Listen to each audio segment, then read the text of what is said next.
2024 లేదా 25లో డిగ్రీ లేదా బీటెక్ చదివారా? సాఫ్ట్వేర్ జాబ్ కోసం ఎదురు చూస్తున్నారా? అయితే కోడ్ జ్ఞాన్ 100 డేస్ కోర్సులో చేరండి, జాబ్ సాధించండి.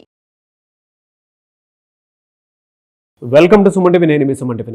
అకార్డింగ్ టు వేదిక్ ఆస్ట్రాలజీ కనుక మనం చూసుకుంటే ఆశ్లేష నక్షత్రం వారికి జూలై నుంచి డిసెంబర్ వరకు ఏ విధంగా ఉండేటువంటి అవకాశం ఉంది, ఎస్పెషల్లీ విమెన్కి అసలు ఏ విధంగా ఉంది అనేది ఈరోజు మనతో పాటు వేదిక్ ఆస్ట్రాలజీ ఉమా గారు ఉన్నారు. అది వారి మాటలో తెలుసుకుందాం. నమస్కారం ఉమా గారు. నమస్తే అండి. వేదిక్ ఆస్ట్రాలజీ ప్రకారం కనుక మనం చూసుకుంటే అంటే విమెన్కి జూలై నుంచి డిసెంబర్ వరకు ఏ విధంగా ఉండేటువంటి అవకాశం ఉంటుందంటారు? ప్రీవియస్గా మీరు నేను చేసినటువంటి వీడియో అంటే హెల్త్ పాయింట్లో నుంచి చేశాము. జూన్ నుంచి డిసెంబర్ వరకు అసలు ఎలా ఉంటుంది అనేటువంటి దానికి అద్భుతమైనటువంటి ఆదరణ వచ్చింది. అయితే చాలామంది తెలుసుకోవాలనుకుంటున్నారు జూలై నుంచి అసలు ఈ మిడ్ ఇయర్ నుంచి అసలు ఎలా ఉంటుంది అని. అండ్ ఆశ్లేష నక్షత్రం వారి క్యారెక్టరిస్టిక్స్ అండ్ ట్రైట్స్ అసలు ఎలా ఉంటాయి? ఆశ్లేష నక్షత్రము సర్ప నక్షత్రము. ఆశ్లేష సర్పారుతు అంటామండి. అంటే ఆశ్లేష నక్షత్రము సర్పము యొక్క ఆకృతిలో 6 నక్షత్రాల యొక్క కలయికతో మనకి ఆకాశంలో దర్శనమిస్తూ ఉంటుంది. సో ఎవరైనా సరే ఆశ్లేష నక్షత్రమా కాదా మాది అనేటువంటి ఉద్దేశంలో మీరుంటే, మీకు డేట్ ఆఫ్ బర్త్ లేకపోతే డి డు డే డో అనేటువంటి అక్షరాల మీద మీ పేరు ప్రారంభమైతే మీరు ఖచ్చితంగా ఆశ్లేష నక్షత్రంగా మీరు ఖరారు చేసుకోవచ్చు. కర్కాటక రాశిలో 16.40 డిగ్రీల దగ్గర నుంచి 30 డిగ్రీల దాకా సంచారం చేసేటువంటి నక్షత్రమే ఆశ్లేష నక్షత్రం అండి. అయితే ఈ ఆశ్లేష నక్షత్రంలో జన్మించడము అంటే పూర్వజన్మలో ఎంతో కొంత పుణ్యము అదేవిధంగా పాపము రెండూ కూడా సమ్మేళనం ఉంది అని అర్థం. అందరికీ అలాగే ఉంటుంది కదా అంటే కాదండి. చాలామంది ఆశ్లేష నక్షత్రం వాళ్ళు నా దగ్గరికి వచ్చిన వాళ్ళు కూడా కొంతమంది హయ్యెస్ట్ పొజిషన్స్లో ఉంటారు. అంటే వాళ్ళకు ఉండేటువంటి పట్టుదల ఆ రేంజ్లో ఉంటుంది. జీవితం మీద ఉన్నటువంటి కసి అంటే అంబిషియస్ నేచర్ అనమాట. చాలా ఫాస్ట్గా గ్రో అవుతారు, ఎవరిని లెక్క చేయరు, ఏమొచ్చినా తట్టుకుని నిలబడేటువంటి శక్తి సామర్థ్యాలు ఉన్నవాళ్ళు. కొంతమంది ఎంత శక్తి సామర్థ్యాలు ఉన్నా ఏమీ చేయకుండా ఖాళీగానే తిరుగుతూ ఉంటారు. ఇద్దరిని నేను చూశాను. ఆశ్లేష నక్షత్రం ఉంటే అలాగా లేకపోతే ఇలాగా కనబడుతూ ఉంటుందండి. సో మేజర్గా ఏంటి అంటే వీళ్ళ కోసము మనం కొంచెం డిస్క్రిప్షన్ అంతా కూడా మాట్లాడుకుంటే కనుక వీళ్ళు ఆశ్లేష నక్షత్రం వాళ్ళని కొంచెం జాగ్రత్తలు చెప్పాల్సింది ఏంటి అంటే కోపము అనేటువంటిది తగ్గించుకోవాలండి. ఈగో విషయంలో కానీ ఆవేశంలో కానీ నిర్ణయాలు తీసుకోకూడదు. చాలా జాగ్రత్తగా వ్యవహారం చేయాలి. వ్యసనాలు ఏవైనా అలవాటు ఉంటే చాలా జాగ్రత్తగా ఉండాలి. వీళ్ళకి బెస్ట్ స్పిరిచువల్ నాలెడ్జ్ అనేటువంటిది చాలా బాగుంటుందండి. అంటే స్పిరిచువల్గా వీళ్ళు చాలా బాగా గ్రో అవుతారు. సిద్ధులుగా, యోగులుగా, వైరాగ్యాన్ని పొందినటువంటి మహర్షులుగా ఆశ్లేష నక్షత్రం వాళ్ళు ఉండే అవకాశం ఉంటుంది. అదేవిధంగా 10 మందికి దారి చూపించి తాను తన జీవితాన్ని ఏమీ చూసుకొని ఒక నిరాడంబరమైన వ్యక్తిగా ఆశ్లేష నక్షత్రం వాళ్ళు ఉండే అవకాశాలు కూడా ఉంటాయి. మేజర్గా ఏంటి అంటే జాగ్రత్తగా ఉండాల్సింది ఏంటి అంటే సెటిల్మెంట్ విషయంలో చాలా కష్టాలు అనుభవించే యోగం ఉంటుందండి. ఇందాక నేను చెప్పినట్టుగా ఒకవేళ పర్సనల్ చాట్లో కనుక దీనికి తోడు వాళ్ళకి ఏదైనా కాలసర్పదోషం ఉంటే వాటికి సంబంధించి నేను ఆల్రెడీ కాలసర్పదోషం కోసం కొన్ని వీడియోస్లో చెప్పానండి. మీకు ఎలాంటి కాలసర్పదోషం ఉందో ఆ వీడియోస్ రిఫర్ చేస్తే మీకు అర్థమవుతుంది.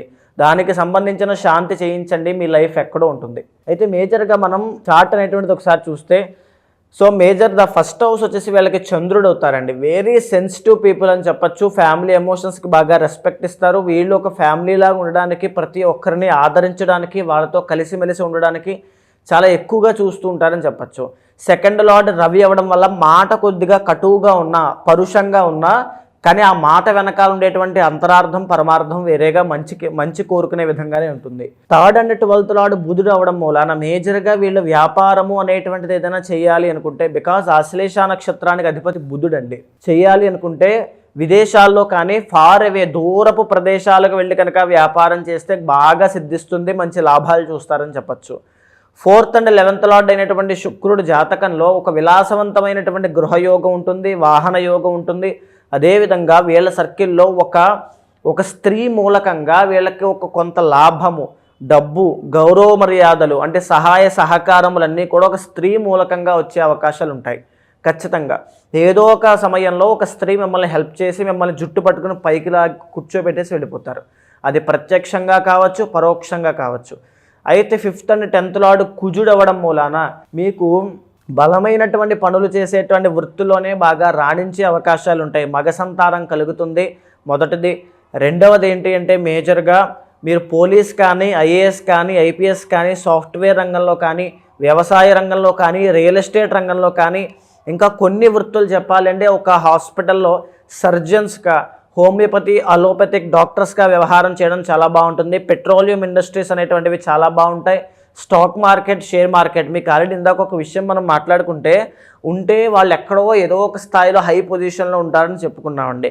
అంటే వీళ్ళకి అధిపతి బుధుడు అంటే చంద్రుడు యొక్క కాంబినేషన్ మూలన, అందులోనూ 1, 4 ఈ 2 పాదాల వాళ్ళకి అదృష్టం, ధనయోగము 2 చాలా ఫాస్ట్గా కలుగుతాయి. మనం పాదాలు చెప్పుకుందాము. సో ఏంటి అంటే వీళ్ళకి ఇంకా బాగుండేటువంటి బిజినెస్లు ఏంటంటే పెస్టిసైడ్ బిజినెస్లు, కెమికల్స్, తర్వాత విష పదార్థాలకి సంబంధించినటువంటి వ్యాపారములు ఏమైనా సరే చాలా అద్భుతంగా వీళ్ళకి రాణిస్తారు. ఒక కెమికల్ ల్యాబొరేటరీస్ పెట్టడం కానీ, పెస్టిసైడ్స్ని డెవలప్ చేయడం కానీ, లేకపోతే ఏదైనా వీటికి సంబంధించి ఎరువు పదార్థాలకు సంబంధించి అన్నీ కూడా ఫ్యాక్టరీస్ పెట్టినా చాలా అద్భుతంగా ఉంటుంది. అయితే మనము ఒక్కొక్కటిగా ఈ పాదాల వైజ్గా మనం మాట్లాడుకుంటే, మొదటి చరణంలో జన్మించినటువంటి ఆశ్లేష నక్షత్రము ధనస్సు అనేటువంటి నవాంశ కలిగి ఉంటారు. మంచి స్పిరిచువల్ పర్సన్స్ అని చెప్పచ్చు, మంచి ధనయోగం కలిగినటువంటి వ్యక్తులుగా అని చెప్పచ్చు. సంఘంలో గౌరవ మర్యాదలు ఆశ్లేష నక్షత్రం మొదటి పాదంలో జన్మించిన వాళ్ళకి చాలా బాగుంటాయి. మీరు ఆవేశంలో తీసుకునేటువంటి నిర్ణయాల వల్లే కొద్దిగా నష్టపోతారు తప్ప ఎక్కడా కూడా ఎలాంటి ఇబ్బంది మీకు కలగదు. 1వ పాదంలో జన్మించిన వాళ్ళకి కొంతమందికి వాళ్ళు పుట్టినటువంటి లొకేషన్ అనేటువంటిది లాటిట్యూడ్, లాంగిట్యూడ్ ప్రాబ్లమ్స్ వల్ల పాదభేదము అనేటువంటిది వస్తుందండి. 1వ పాదమా 2వ పాదమా అని కన్ఫ్యూజన్లో ఉంటారు. మీ పర్సనల్ చార్ట్ అనలైజ్ చేసినప్పుడు మీకు ఉండేటువంటి సమస్యల్ని, కష్టాలను అనలైజ్ చేసేటువంటి తరుణంలో ఖచ్చితంగా అది ఏదనేది తేలిపోతుంది. అయితే 2వ పాదంలోకి మనం వెళ్తే కనుక వీళ్ళకి కాస్త మానసికమైన ఒత్తిడి, తర్వాత 30 సంవత్సరాలు వచ్చేంత వరకు సెటిల్మెంట్ విషయంలో ఇబ్బంది కలగడం కానీ, మ్యారిటల్ లైఫ్లో కాస్త ఇబ్బందులు రావడం కానీ, లవ్ మ్యారేజ్ చేసుకునేటువంటి యోగం కలిగిన, అది ఇంటర్ కాస్ట్ కానీ ఇంటర్ రిలీజియన్ కానీ కలిగిన, చేసుకున్న తర్వాత ముందు ఊహించినంత సుఖభోగాలు అనుభవించలేకపోవడం కానీ జరిగే అవకాశాలు చాలా ఎక్కువ ఉంటాయండి. కానీ వీళ్ళకు ఉండేటువంటిది ఏంటి అంటే, ఎంతటి కష్టం వచ్చినా వీళ్ళు ఒంటరిగా ఉండి పోరాడతారు తప్ప గివప్ అనేటువంటిది ఇవ్వరు. 2వ పాదం సేమ్. 3వ పాదం కూడా కుంభ నవాంశ, కానీ 2వ పాదం వాళ్ళు బాగా కష్టపడతారు జీవితంలో అండి. అంటే ఇంకా ఎలా చెప్పాలి అంటే, ఇంకా కష్టపడడమే వీళ్ళది, రిజల్ట్స్ కూడా ఎక్స్పెక్ట్ చేయరు. నా జీవితం ఇంతేలే అనేటువంటి ఒక ఆలోచనకు వచ్చేస్తారు. కానీ 3వ పాదం వాళ్ళు అలా కాదు. కుంభ నవాంశ 11th లార్డ్ అవ్వడం మూలాన మేజర్గా వీళ్ళు చేసిన దానికి ప్రకృతి సహకారం చేస్తుంది, వీళ్ళకి మంచి అనేటువంటిది కలగజేస్తూ అదృష్టం కలిసి వస్తుంది అని చెప్పచ్చు. ఒక 10 అడుగులు వీళ్ళేస్తే ఒక 15 అడుగులకి మంచి జరుగుతుంది. అంతటి గొప్ప యోగం 3వ పాదం వాళ్ళకి కలుగుతుంది. కానీ 3వ పాదం వాళ్ళకి కూడా ఒక తెలియనటువంటి ఒక అలజడి, జీవితంలో డబ్బు నిలబడకపోవడం, విపరీతమైన ఖర్చులు అవ్వడం, వ్యాపారంలో నష్టాలు చూడడం, బంధువుల దగ్గర నుంచి వైరము, ఫ్యామిలీలో ఉన్న వాళ్ళే శత్రువులు అయిపోయారే అనేటువంటి ఒక భావన ఇవి కలగడం, ఇవన్నీ కలుగుతూ ఉంటాయి. అయితే వీళ్ళు జాగ్రత్తగా ఉండాల్సింది కిడ్నీ సంబంధించిన విషయాల్లో, డయాబెటీస్ సంబంధించిన విషయాల్లో జాగ్రత్తగా ఉండాలి, సోరియాసిస్ విషయంలో జాగ్రత్తగా ఉండాలి 3వ పాదం వాళ్ళు. 4వ పాదంలోకి మనం వెళ్తే వీళ్ళు మళ్ళా ఒక గొప్పదైనటువంటి స్థాయిలో ఉంటారని చెప్పచ్చు. ఎందుకంటే గురు, చంద్ర, బుధ మీన నవాంశ అండి. అంటే స్పిరిచువల్ నాలెడ్జ్ అనేటువంటిది చాలా బాగుంటుంది వీళ్ళకి. మీనము అంటే 12th లార్డ్, విదేశీ యోగం చాలా బాగా వర్తిస్తుంది. 2వది ఏంటంటే జీవితంలో ఎన్ని కోట్లు సంపాదించినా అన్ని కోట్లు ఖర్చు అయిపోతాయి తప్ప రూపాయి కూడా మిగలదు. ఎంత సంపాదిస్తారో అంతా ఖర్చు పెట్టేసుకుంటారు. అండ్ 3వది ఏంటి అంటే భగవత్ అనుగ్రహం చాలా బాగుంటుంది. అంటే వీళ్ళు వైరాగ్యంతో మంత్రసిద్ధి అనేటువంటి మనం మొదట్లో చెప్పుకున్నాం కదండి, అది వీళ్ళకి 4వ పాదం వాళ్ళకి చాలా బాగా కలిగే అవకాశాలు ఉంటాయి. దాన ధర్మాలు చేయడం, పుణ్య కార్యక్రమాలు చేయడం, ఆశ్రమాలు నిర్మించడం, లేకపోతే అన్నదానాలు చేయడం, అంటే 10 మందికి పెట్టే చెయ్యి అవుతుంది తప్ప ఆశించే చెయ్యి అవ్వదు 4వ పాదం వాళ్ళకి. వీళ్ళకి మిడ్ ఏజ్ దాటిన తర్వాత హార్ట్కి సంబంధించినటువంటి సమస్యలు వచ్చే అవకాశాలు ఉంటాయి. అంటే 2వది ఏంటి అంటే వెయిట్ గెయిన్, బరువు అనేటువంటిది పెరగడం వల్ల కొలెస్ట్రాల్ సంబంధించినటువంటి ఇబ్బందులు, తర్వాత మేజర్గా వచ్చేటువంటి ఏంటి అంటే ఈ యొక్క నర్వస్ ప్రాబ్లంకి సంబంధించినటువంటి సమస్యలు వచ్చే అవకాశాలు చాలా ఎక్కువ ఉంటాయి. అయితే ఈ యొక్క జూలై దగ్గర నుంచి డిసెంబర్ దాకా మనం చూసుకుంటే నాగరాజు గారు, వీళ్ళకి ఇంతకు ముందున్నంతగా స్పీడ్గా ఇప్పుడు లేదు గోచారంలో. మనం చెప్పుకోవాలి వాస్తవానికంటే ఫైనాన్షియల్ డౌన్, ఎలిగేషన్స్ రావడం, కష్టములు అనేటువంటివి చుట్టుముట్టడం, ఇలాంటివన్నీ కొంచెం కనబడుతూ ఉన్నాయి. కానీ ఇవి నేను జాగ్రత్త కోసం చెప్పేటువంటి విషయాలమ్మా. మీకు ఎన్నొచ్చినా నిలబడి సాధించుకోగలిగేటువంటి సత్తా మీ వెనకాల మీ యొక్క జీవితంలో మీకు ఉంటుంది. ఆశ్లేష నక్షత్రం వాళ్ళకి భగవత్ అనుగ్రహం ఉంటుంది. ఖచ్చితంగా మీరు లైఫ్లో సక్సెస్ అవ్వాలి అంటే సుబ్రహ్మణ్య స్వామికి ఎక్కువగా ఆరాధన చేయండి, చాలా గొప్ప విజయాలు చూస్తారు.